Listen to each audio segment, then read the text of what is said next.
Good night.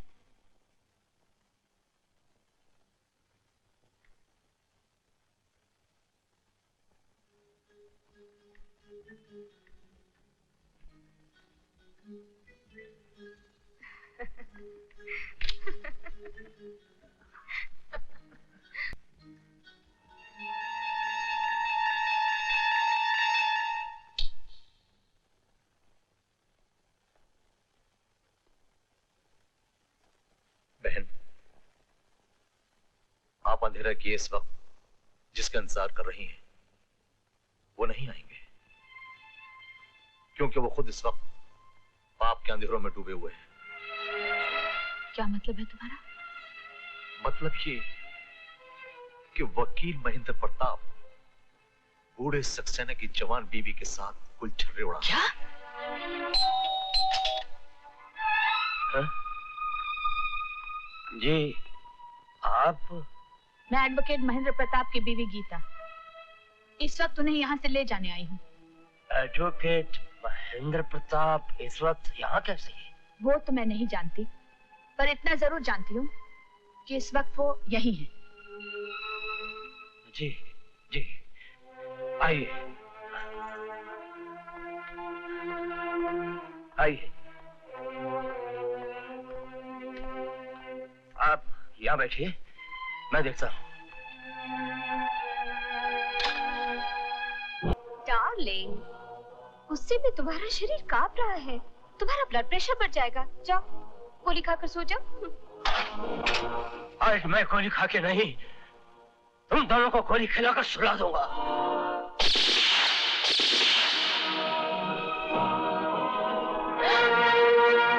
ये क्या कर दिया आपने? अपना पाप छुपाने के लिए एक और पाप कर दिया। एक गिरी हुई औरत के लिए अपने हाथ खून से रंग लिए। खामोश, ज्यादा चालाकी दिखाने की जरूरत नहीं। एक तो मेरे घर में घुसकर मेरे पति का खून कर दिया, उस पर भाषण दे रही हो। क्या?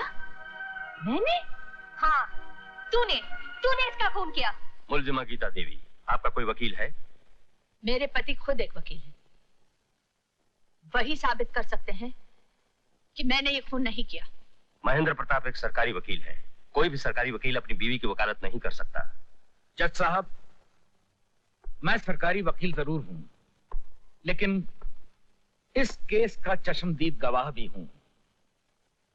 मैं आज अदालत में यह साबित कर दूंगा कि जज सक्सेना का खून उनकी पत्नी रूपा देवी के सामने मेरी पत्नी गीता ने किया।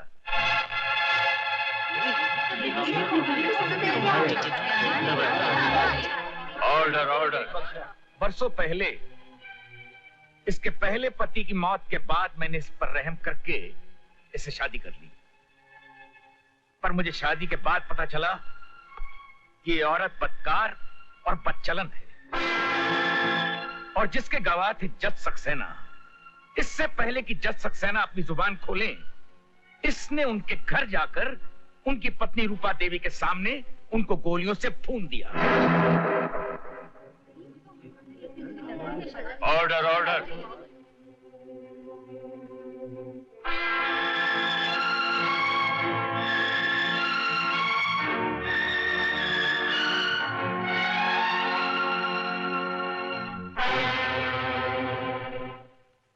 तमाम गवाहों और बयानात से यह साबित होता है कि मुलजिमा गीता देवी ने जज सक्सेना का कत्ल किया है। लिहाजा अदालत ताज़ीरात हिंद दफा 302 के तहत मुलजिमा गीता देवी को 14 साल कैद बामुशक्कत की सजा सुनाती है।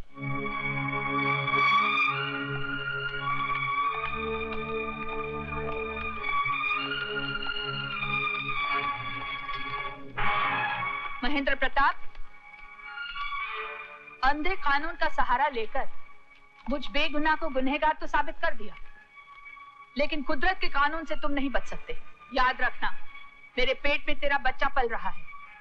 जब वो जन्म लेगा तो मैं उसके रगों में ऐसा जहर भर दूंगी कि वो तुम्हारा दामन पकड़कर तुमसे ये पूछेगा कि मेरी माँ का क्या कसूर था। सारी दुनिया के सामने तुझे बेनकाब करेगा और खुद तेरा लहू तुझसे इंसाफ मांगेगा। महेंद्र प्रताप, इंसाफ मांगेगा, इंसाफ मांगेगा। याद रखना महेंद्र प्रताप।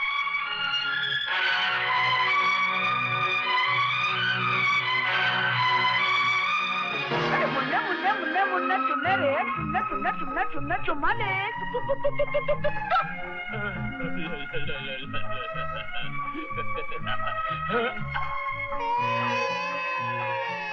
अरे रे रे रे रे, आजा इस अंकल के पास। अरे रे रे रे, रोना नहीं। अरे रे रे, आजा आजा आजा आजा। अंकल बहुत कुछ लेके देगा। बैठ जा। बॉल चाहिए? अरे रे रे रे रे। अंकल मेरा बॉल दो ना। अरे अरे बॉल बॉल। अरे अरे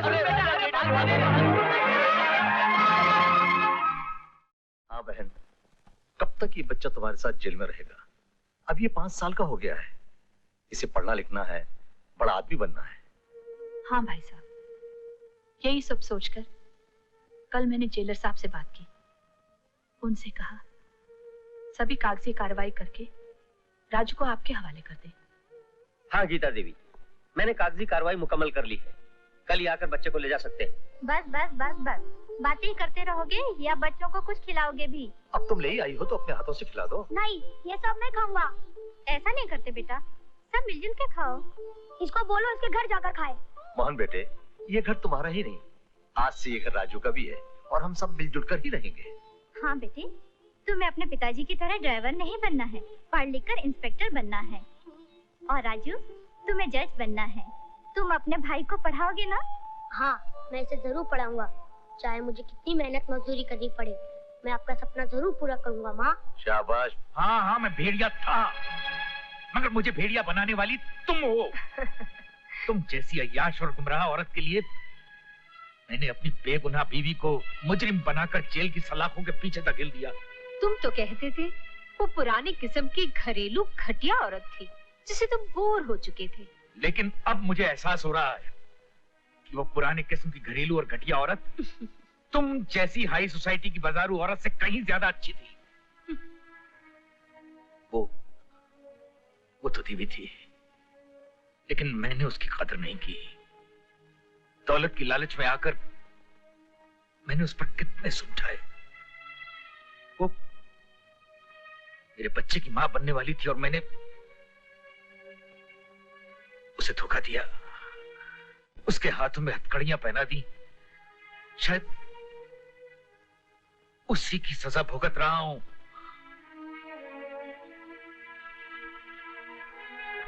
अब बहुत हो चुका, मैं आज ही जेल जाऊंगा, उसके पैर पकड़कर माफी मांगूंगा और अपने बच्चे को यहां इस घर में लेकर आऊंगा।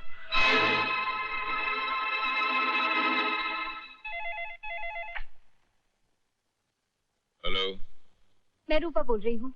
हुक्म करो। कुछ दिन पहले जेल से महेंद्र के नाम एक चिट्ठी आई थी जिसमें लिखा था कि गीता ने जेल में जिस बच्चे को जन्म दिया उस बच्चे को ले जाने के लिए जेल वालों ने महेंद्र को जेल बुलाया है, लेकिन मैंने वो चिट्ठी उसे दी ही नहीं। रूपा डार्लिंग, जिस हाथ भर के बच्चे से तुम परेशान हो और जो कांटे की तरह तुम्हारे मन में चुभ रहा है, उस कांटे को मैं इसे उखाड़ दूंगा जैसे लोग मस्केम से सुई निकाल लेते हैं। बहुत जल्द तुम्हें खबर मिल जाएगी कि हनुमान प्रसाद के घर में पलता हुआ महेंद्र प्रताप के खानदान का चश्म चिराग मेरी मामूली सी फूंक से बुझ गया।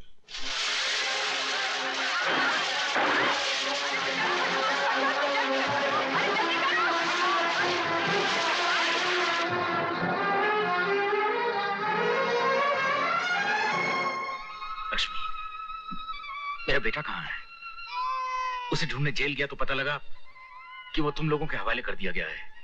तुम्हारे घर पहुंचा तो वहां पूरी बस्ती जल चुकी थी।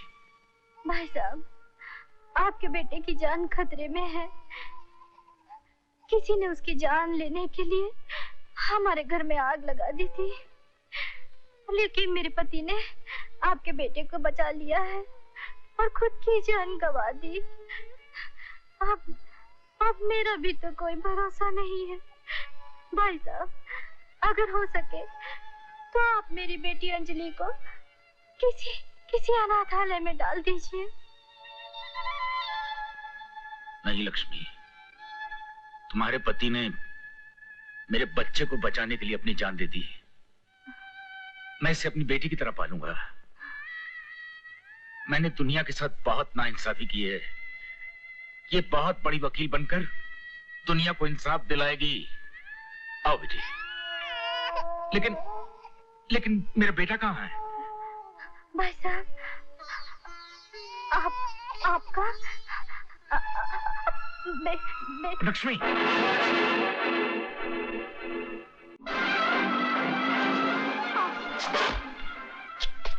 मोहन, चोरी इसने नहीं, मैंने की है। लगता है दोनों।